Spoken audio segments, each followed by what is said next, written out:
shared a lot of growing pains and a lot of really awkward memories. But more than anyone, you've shown me the true meaning of an unconditional romance. Tom's strength of character was always my guiding influence, even in our prepubescent years. And it's like Murdad said yesterday, he's always been 60 years old.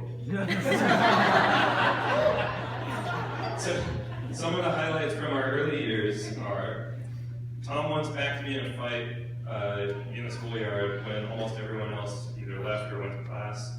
And I'm just going to say I'm a pacifist vegetarian. It's like really unusual. I've been in one, maybe two fights in my life. And Tom had the very unusual fortune of being president. He was present at a time when we were both small enough to have our asses handed to us.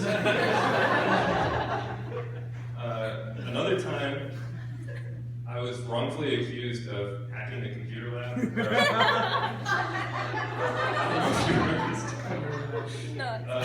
And I got a referral and I got detention for like a month. And Tom was so pissed at the injustice of all of this that he went and he told off our teacher, Becky Sanchez.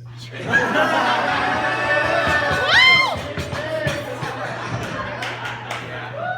I can't believe this happened, but she actually revoked the referral and my detention.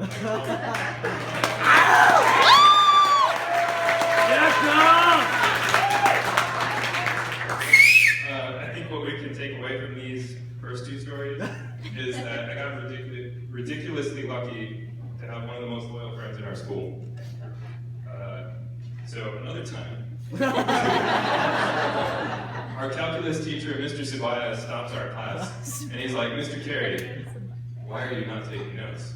And he kind of caught me off guard, but before I could even look up, Tom goes, "Mr. Subaya, Janak doesn't take notes, he's never taken notes." Mr. Subaya did not like that. I got sent outside for the rest of the semester. But anyways, needless to say, if I'm honest with myself, Tom's painful honesty actually made me a better student. And it's because of Tom's honesty that your honesty was my fixed point, and it's what kept us together even when we kind of lost touch for a while. Tom also convinced me to go to my first dance, school dance. He also convinced me to go to my first girl's birthday party, which is terrifying, because Tom and I were actually smaller than almost every girl in our class.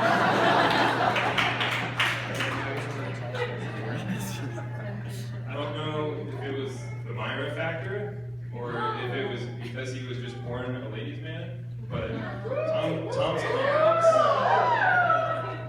at 12 years old was enough to convince me to go to these parties, and somehow I ended up in a hot tub with like 8 other girls. Strangely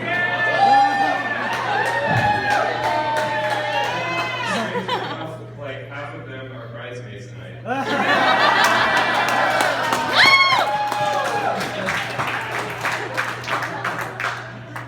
Which brings me to Jackie, who was actually the first girl to ever invite me to her birthday party. When my dad stopped by to pick me up and he saw me in Jackie's hot tub, it led to the awkward question on the car ride home. He's like, "What were you doing there, Jack?" And I immediately was like, this was entirely Tom's idea.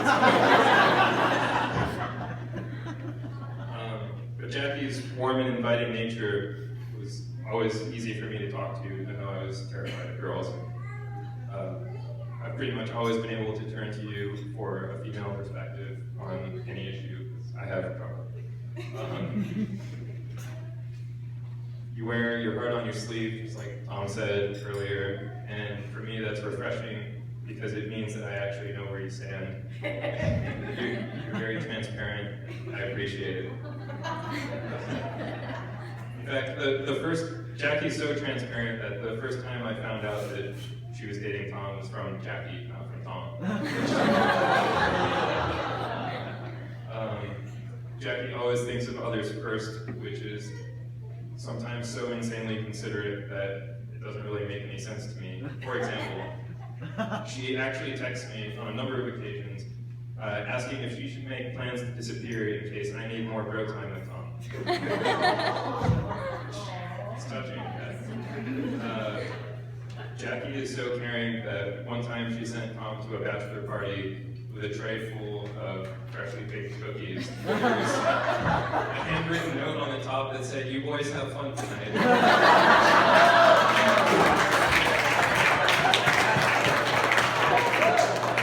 And so Tom may have lost his man card that night. But Jackie, thank you, the cookies were delicious. Jackie's also incredibly accommodating of Tom's stubbornness. It's almost hard to fathom how you would function without her. For example, Tom does not use Facebook or any social media, so it's really hard to get a hold of him. So I schedule all my appointments with Tom through Jackie. She also enables Tom to continue dressing like he did back when I met him in middle school. To the point where she special ordered black etnies that they don't make anymore. So that you can still wear the same shoes you wore when you was 10.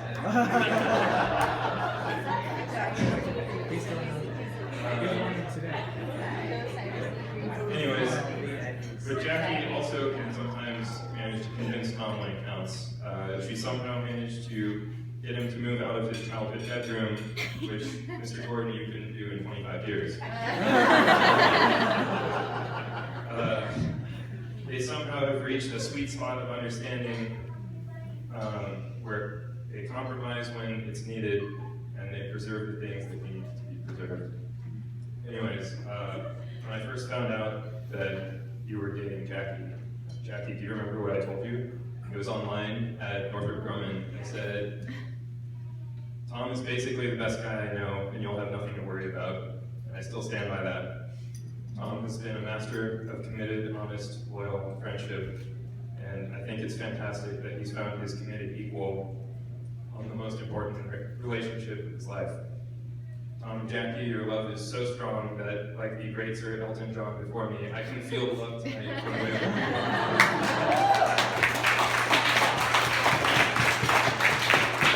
The relationship uplifts each other, it uplifts me, it uplifts everyone around you. But most importantly, it continues to uplift my bromance with Tom.